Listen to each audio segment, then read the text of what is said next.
Everyone says, listen to your heart.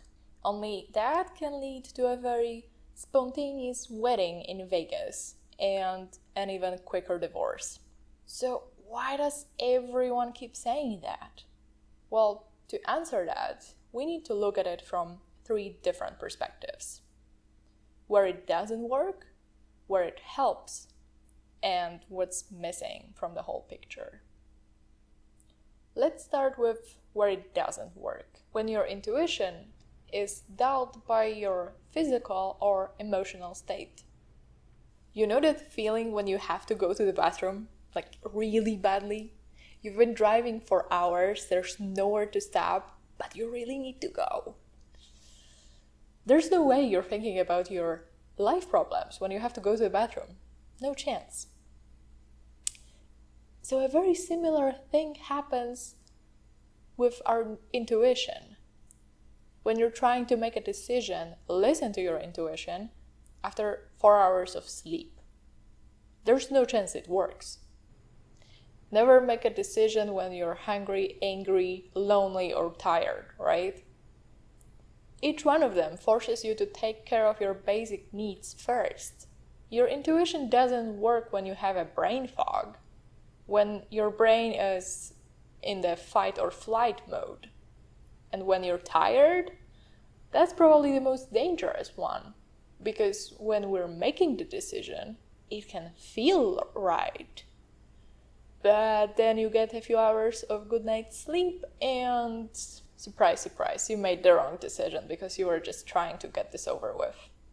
When the environment doesn't provide enough feedback, we're supposed to rely on our hearts, our intuition, when we're making the most important decisions of our lives, like starting or ending a relationship, moving, changing a job, field.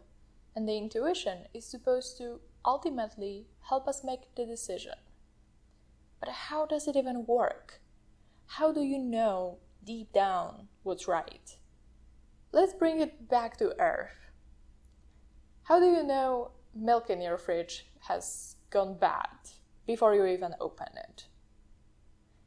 Because there were times when you did open it, didn't notice the smell, and drank it. And it's not an experience you'd want to repeat. Same with our intuition. You repeated the same experience a bunch of times, you got feedback from the world, so now you know. But like I was saying, intuition is supposed to help us make a big decision. Ironic, isn't it? How many times do you stand before a life-changing decision? Once? A few times in your life? That's not enough feedback. So maybe trusting your intuition then is not the best idea. Okay, where else it doesn't work? When intuition carries old patterns. There's always this question of what the intuition was built on. What if it was built on fear? When you were a kid, you were probably jumping, climbing trees, running around like there's no tomorrow. But then we grew up and we stopped doing all of these things. For many reasons, but 2 of them are: 1, we've heard so many times, be careful, don't hurt yourself. And so the world started to appear slightly more dangerous. But then you actually did fall and maybe bruised your knees pretty badly, sprained some ankles, broke some bones. So obviously you don't want to repeat that experience. You don't want to risk hurting yourself again. And it's not just physical, obviously.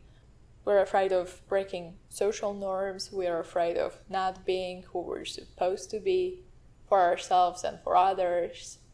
We're even afraid of the act of making decisions.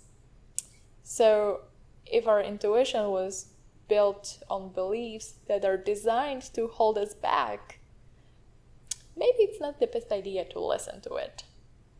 Okay, we already know where intuition doesn't work. So where does it help? when your intuition is based on real experience. We may not have enough experience with making life-changing decisions, but we do have enough in other areas. If you've spent years in the same field at work, dealing with your family, if you know your friends well, there's a good chance your intuition will work then. We know because we've been in similar situations enough times to recognize the pattern. Because intuition is just that. Unconscious, fast pattern recognition.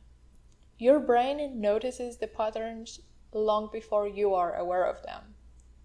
And that is incredibly useful.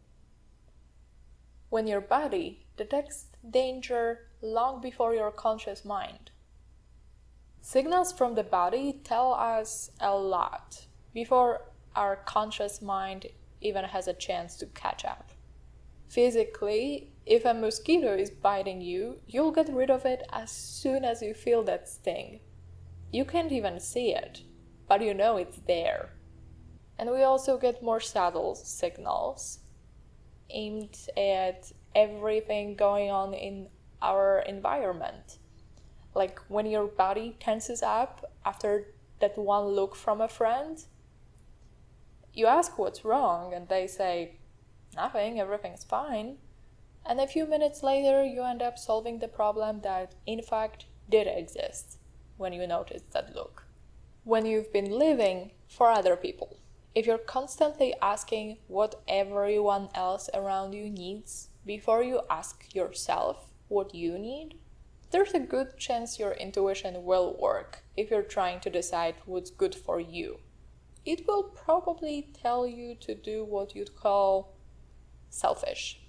But if you've been giving everyone 100% of your attention and once in a while you give them 80%, how selfish is that? For you, it's a huge change. For everyone else, not this much of a difference. Everything's still taken care of.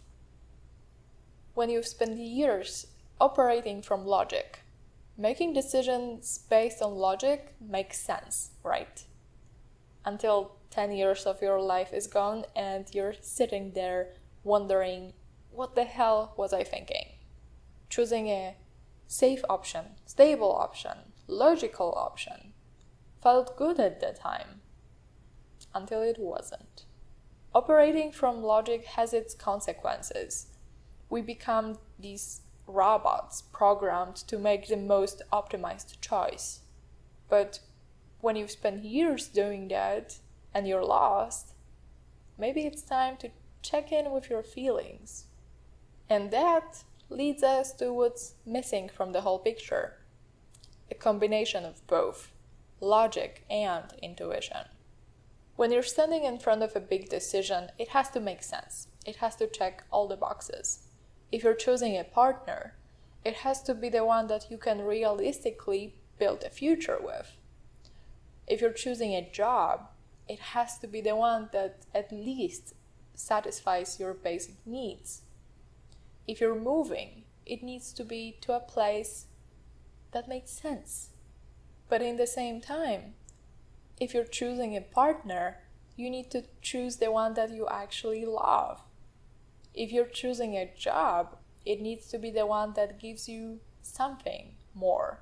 If you're moving, it needs to be to a place that you actually like. You're combining logic and intuition.